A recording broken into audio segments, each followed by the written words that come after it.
A very good morning to you all, children. Children, I welcome you all to today's session of English. And today we will be studying a very interesting chapter about Jim Corbett.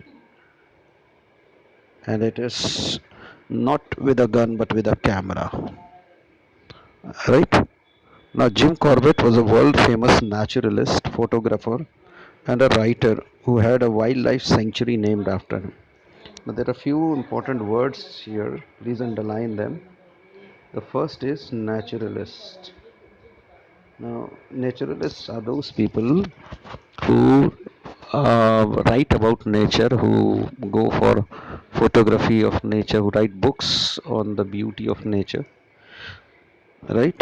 And wildlife sanctuary. Then, wildlife sanctuary is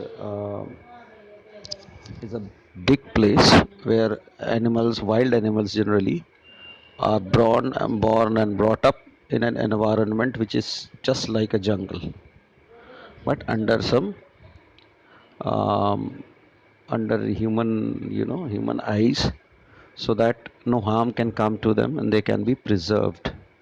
Especially endangered species like tiger is kept in wildlife sanctuaries. Okay, Jim had the kind of exciting childhood children dream of. In the summer, his family would shift to Nainital, and winter would be spent in a village called Kaldhungi. Right?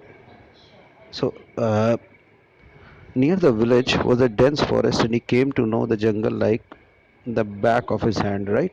That means this is about Jim Corbett, who was a very famous naturalist, who used to take care about nature, who used to be fascinated by the nature, and he used to write books on the nature, right? And he has a wildlife sanctuary by the name of Jim Corbett National Park. Now he had a childhood which was very very exciting. Why? Because his house was just at some distance from his house was situated a jungle,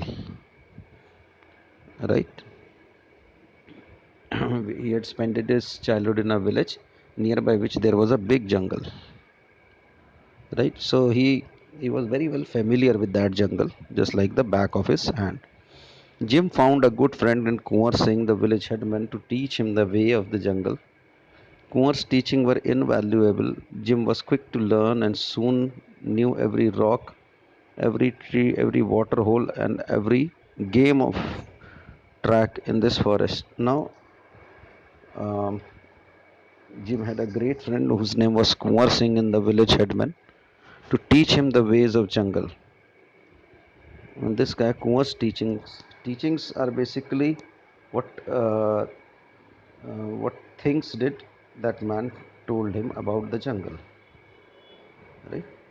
So teachings are some small learnings which other peoples give us, through which we get information about something which is unknown to us. Invaluable means of very high value, right? Jim was quick to learn and soon knew every rock, every tree, and every water hole. Means he was very well aware about each and every thing about the jungle. One day, while he was hunting out with his new rifle, Jim was startled by a leopard who leapt straight at him. Right? So, one day when he was out with a new rifle, Jim was startled means at, attracted, but attracted and a little bit, surprised, taken by surprise. The leopard who leapt straight at him, he fired with his gun but only wounded the beast. He knew that the most important law of the jungle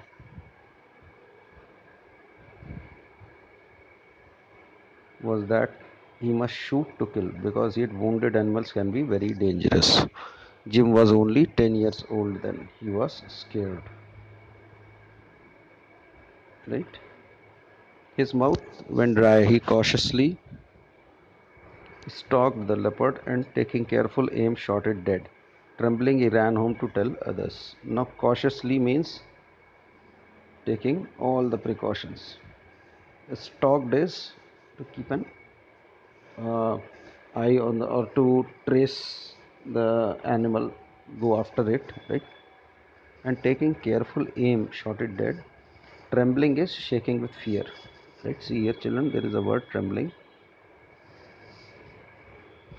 Jim was sad about killing tigers and leopards. He wondered why they ate human flesh and was eager to find it out. He discovered that human beings are not their natural prey. Prey is basically something which animals kill for food.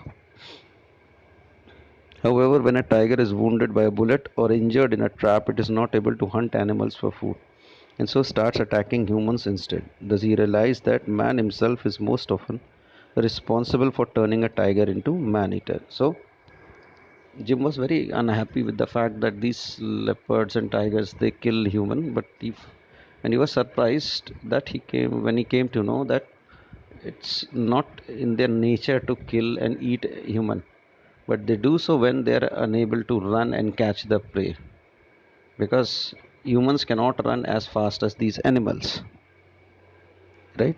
Does he realize that?